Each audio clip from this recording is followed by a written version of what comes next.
So this is an evening about creativity. Paulette's been a music manager and a PR in the music industry for a number of years.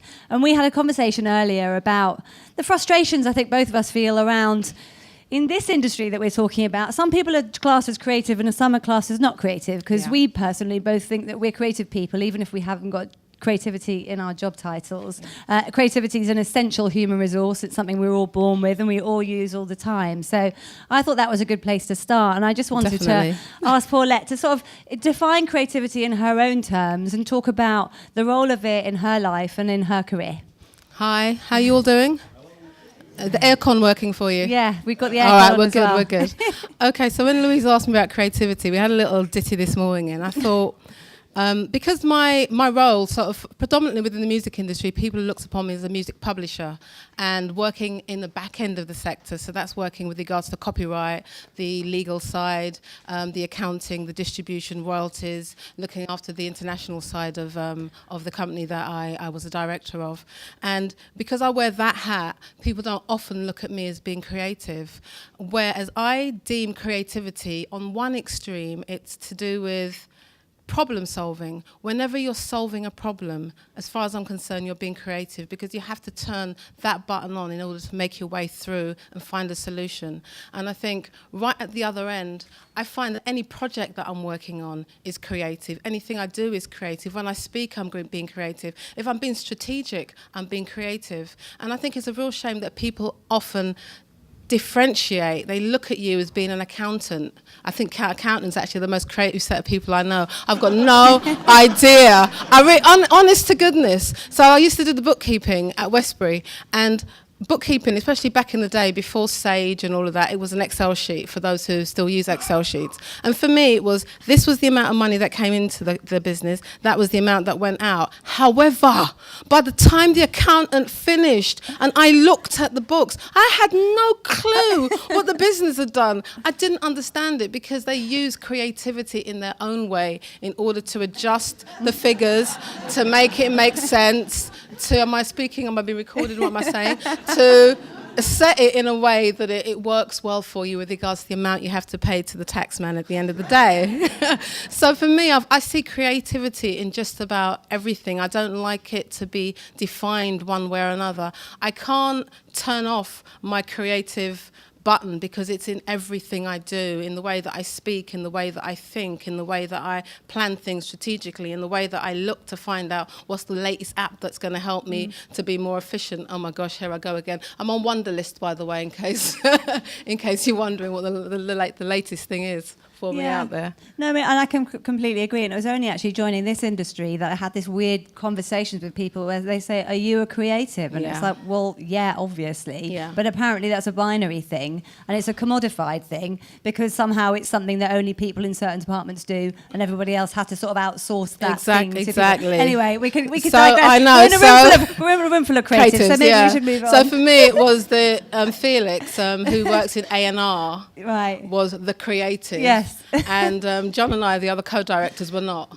Right. Yeah, exactly. Yeah. But it's a binary thing. Definitely. But as an artist manager, and you are involved not just in being creative, but actually in nurturing the creative process in other people. And we talked a little bit about that earlier. So talk a little bit about that. And we also, we touched upon the fact that I started off in artist management, but I had to stop. You have to give so much of yourself. Yeah. And it's a creative act, but also nurturing somebody else's creativity is it's a big job. It's really important. Yeah, can you talk a bit about that? I think, as a music publisher, I'd have many people coming to me with songs and with ideas. I think the song would come, or it'd be on a hard drive. They've got 100 songs, or they wouldn't come with their hard drive. You'd be surprised how many people don't want to send me their songs because they're frightened that we're going to do something with it or it'd be plagiarized. But for those who would come, it would be like, here's my stuff.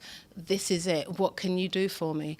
And I think thinking about it creatively, it always went beyond the material that they were delivering. For me, it was, who is this person in front of me? What energy are they bringing? What can they do? Are they going to be easy to work with? How creative are they? For me, my energy would come on the back of that person. So if I had 20 people coming to me with 20 songs that were equally good, my decision would be made on the relationship and the energy and the creativity that I received from that person as they were delivering the material to me. So I think throughout every step and in everything I did, so starting from PR, I started out in PR. We used to work with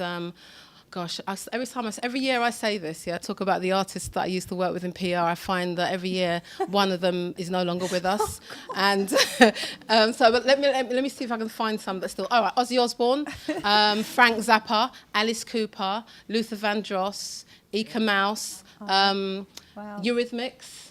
Red. There were a whole load of groups that we used to do PR for, and for me back then, that's where creativity started for me, because we'd get a story that was a little anecdote. I don't know, Ozzy Osbourne fell off his bike, I've got no idea. But by the time we took the story in and sent out a press release, it was Ozzy Osbourne was coming back from this event where there was a fight and he was on his bike and he fell off the bike and he skidded, So there was a level of creativity right from the off in everything that I did. And I still get that sentence, when I sit alongside my co-publishers sometimes, the question's asked, what instrument do you play? I don't. And I can see almost the eyes rolling. Oh, she doesn't play an instrument. She's not creative. But I think, I'm hoping that this session here will just help to broaden people's thought process, just to recognise that creativity isn't just in the arts alone. It's much, much broader than that. Definitely. Did I even answer the question? I don't think so. But I'm enjoying the conversation. Okay. And we talked a little bit earlier, I know you've just arrived, but we talked a bit earlier about mentoring in the creative industries, and people were talking about how you find mentors and how you build relationships, and the importance of, one of the things we talked about was the importance of building an affinity with that person. But you're talking about some artists, Ozzy Osbourne, Frank Zappa. In your world, some of that creative talent can be quite difficult to build that sort of immediate rapport with. And I actually think that it's really important that you go beyond sometimes just some people who you're automatically kind of warm to, because the creatives come in all shapes and sizes and different forms. So how do you go about kind of making sure that you're broad-minded in terms of your mentoring relationships and not just going for people who remind you of you at that age, or you know where I'm going with this? Yeah, I think for me with mentoring, it's about the people that approach me. I don't know if I go out of my way to say I'm going to mentor you, and not that I haven't done that. I think oftentimes people come through various schemes, so they've been awarded money, and part of the award is that they've got a mentor, and I've mentored them on the back of that. But I think it's for those who feel that there's something that I can offer them. I think that's the way that it's naturally transpired for me. And I think those relationships can work. There's been the odd person where it's been difficult, and I only find people difficult when I'm sitting in front of somebody. All right, so I'm going to use a little patois, Jamaican patois for you. They're called hard ears, which is hard ears, which means they just can't hear, they can't listen. They say they want help, they say they want to learn, but really, no matter what you say, they're not receiving it, they're not taking it on board. And I think that's the only time that I find actually there's no value in what I'm trying to partake, because they're not really a listener and they're not really somebody who wants to receive. And I think that's the only time I haven't been able to mentor someone, when they naturally think that the way they're doing it is the best way. And I sometimes have people coming up to me, intensely talking to me, asking me questions, then answering it themselves, and I'm trying to give them the information, they're doing it themselves, and I know very quickly it's like, it's not going to work, because you don't have ears and you can't hear. Great.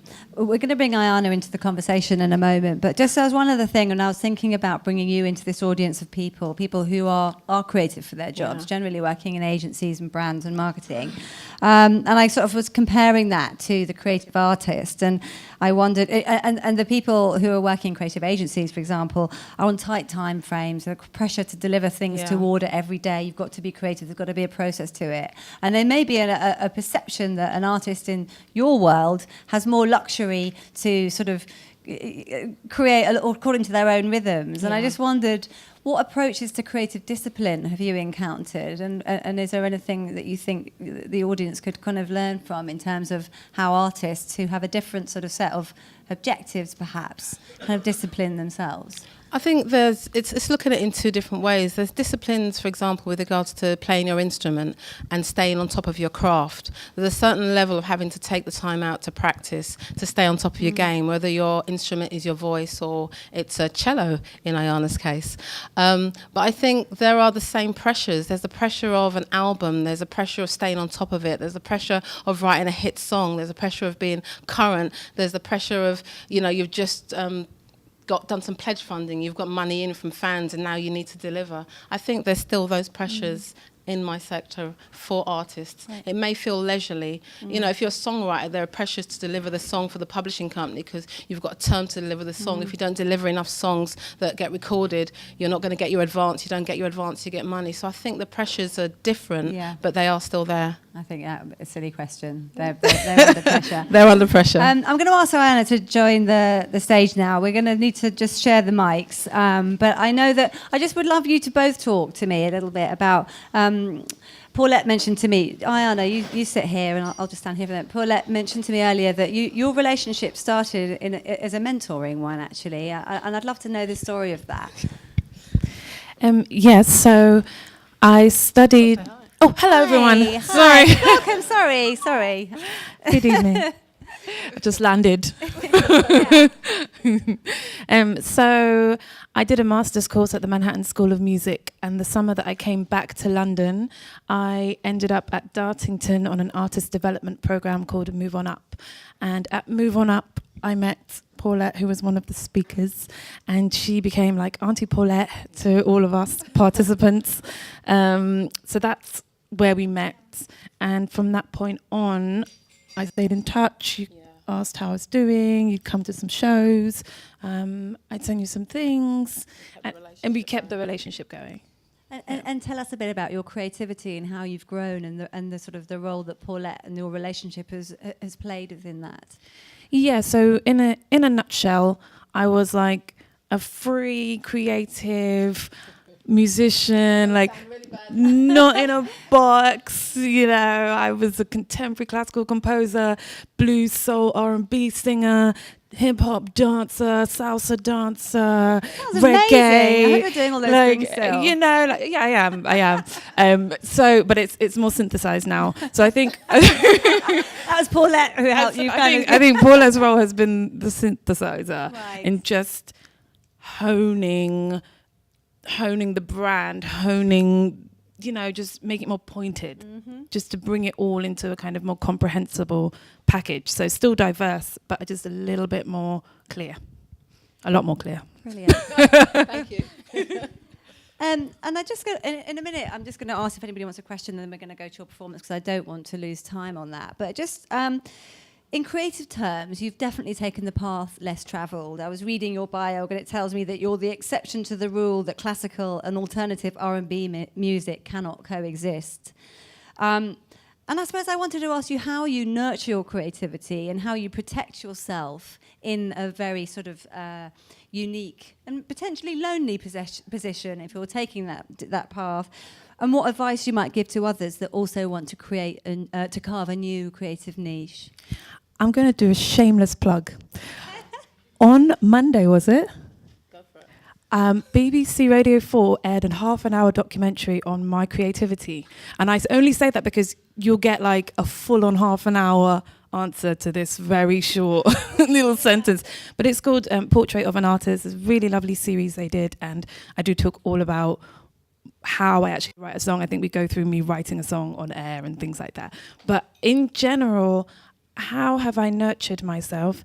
I'm huge on the self-development kind of path in terms of books and seminars, and I'm huge in terms of spirituality. Right. So I think what I've done in my music is try to express myself and understand myself as much as possible. So as a result of that, everything I create is just uniquely me.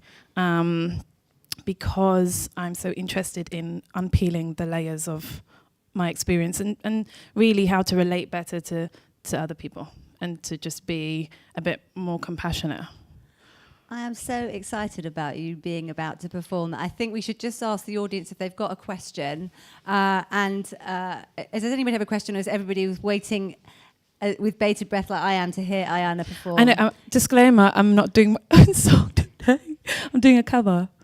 If you're doing Okay. a cover, that's fine. Yeah, okay. We got a question. We got a question right here, and then we'll go to the music. In your career, how have you dealt with, like, you've dealt with these big artists? Yeah. What's your best tips for dealing with big egos and big personalities, and how you kind of overcome that? I think quite early on in my career, I started in the music industry when I was 18, and that's when I worked for the PR company that had all those major artists on it. And I remember I went to, I think we had Luther Vandross doing a photo session somewhere. Paul Young was at one of the really big venues, and we had another artist that was coming together. So we had to get all three artists together because they were doing a surprise slot on during Paul Young's show. And I remember looking at my colleague and my boss, my two bosses, and watching them running around after these people. Now, to me, I'm 18-year-old from South London. Don't care who you lot are, because it's not my music. So I wasn't like, oh my gosh, you know. They'd be like, you just spoke to Mick Jagger. I'm like, huh? You know, I was sort of like that. So that really helped. Ignorance really helped me.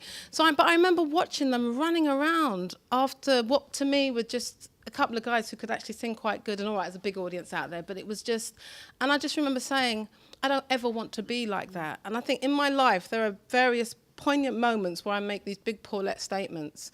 I don't ever want to be like that. And I think because I did that early on, I've always been quite fine with meeting celebrities, because I didn't like what I saw. I didn't understand it. It didn't make sense. The way that they were just losing the plot as opposed to just getting on with the business. So I think for me it was quite simple. I don't want to be like that. So I was always, from then on, quite calm, quite chilled and okay, though I'm sure there are a few people that would make me fall over if I did meet them, but I'm all right so far, thank you. Yeah, and I think that's so right. And I think that if you can remember, you talk about the 18-year-old self, just trying to keep the perspective of what you were when you first encountered this behaviour. I mean, when I joined this industry and people were talking about these rock star creatives, and you're sort of like, but they're not rock stars in any world that I ever understood. Yeah. So, you know, and it's just when you sort of drink the Kool-Aid on stuff and then get that it can just become too much. Yeah. If you can remember the 18-year-old thinking, who? Yeah. Or, that's not my music, then I think it can help It keep you definitely does. grounded.